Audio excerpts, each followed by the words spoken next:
बिबानो मावबाय थादों दाखालि जेनाखि 5 बोसोराव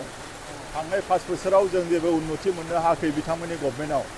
दिनै जों गभर्नमेन्ट फैनाय लोगो लोगोनो जोङो नांगोलभाङायाव आरोबाव दालां मोनगोन उगुरियाव लुगासिनो दङ आमगुरियावबो मोनगोन हाग्रामा ब्रिजखौ जों बानायबाय आइफवालि ब्रिजखौ जों बानायबाय दिनैबो जोङो दा संजोग जादों जोंनि 13 चिरांनि MCLA मानगोनां आदा सुपुर सिं मुसाहारि पानिराम ब्रह्म EM बिथां जोङो मादारपुरनिफ्राय दाबा बिलसिमाव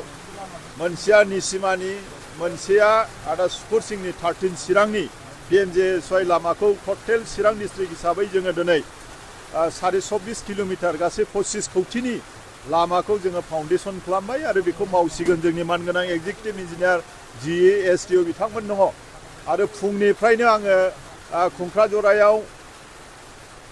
गुडविलनि मोनसे बेखेवबाय बेनिफ्राय IBA नि BELC बड' इभान्जेलिकेल लुथारेन चार्चनि गेस्ट हाउस मोनसे बेखेवबाय बेनिफ्राय आरोबाव बे फुब आमगुरियावनो गुडविलनि मोनसे लामा बेखेवबावबाय आङो बेनिफ्राय आमगुरियाव बेखेवबाय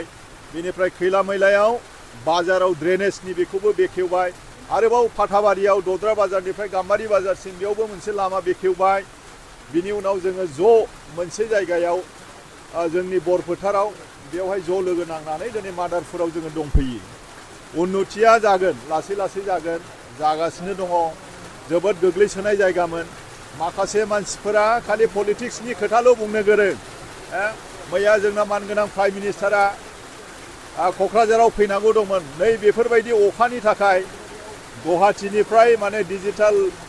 नि गेजेरजोंहाय मैया बेखेवनानै होबाय ट्रेन बेखेवनानै होबाय आरोबाव क'क्राझारनिफ्राय गेलेमफुंसिमाव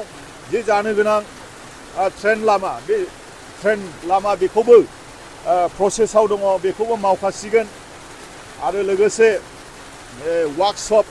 जेनाखि दङ बासबारियाव बेखौबो मैया बेखेवनानै होबाय अखानि थाखाय फैनो हायाखै बेखौबो बायदिसिना बुंनाय जोङो खोनादों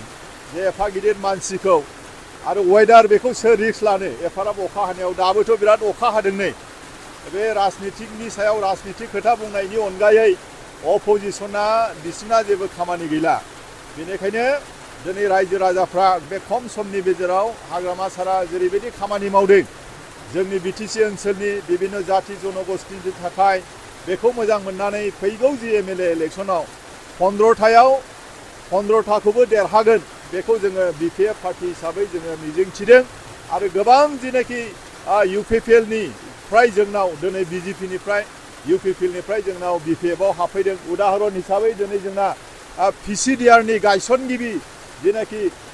आदा मावथि हाज'वारि ब्रह्म बिथाङाबो जोंजों फैबाय खाम्फा बरगयारि सार बिथांमोना फैफिनबाय डक्टर सांग्रां फैबाय जोंना ओरै जतिनदामोन फैबाय आरो गोबां फैबावगोन आरो गाहाय लेभेलाव प्राइमारि लेभेल ब्लक लेभेलाव गोबां फैनो थाखाय जों रायलायदों आरो जों बयखौबो लागोन जोंनि आसा जाहैबाय जे रायजो राजाफोरनि जि आसा खालामनाय बेखौ जों जाहाथे BPF पार्टी हिसाबै बिभिन्न दिगाव जाहाथे उन्नति खालामनो हायो जों बेखौनो आसा खालामदों।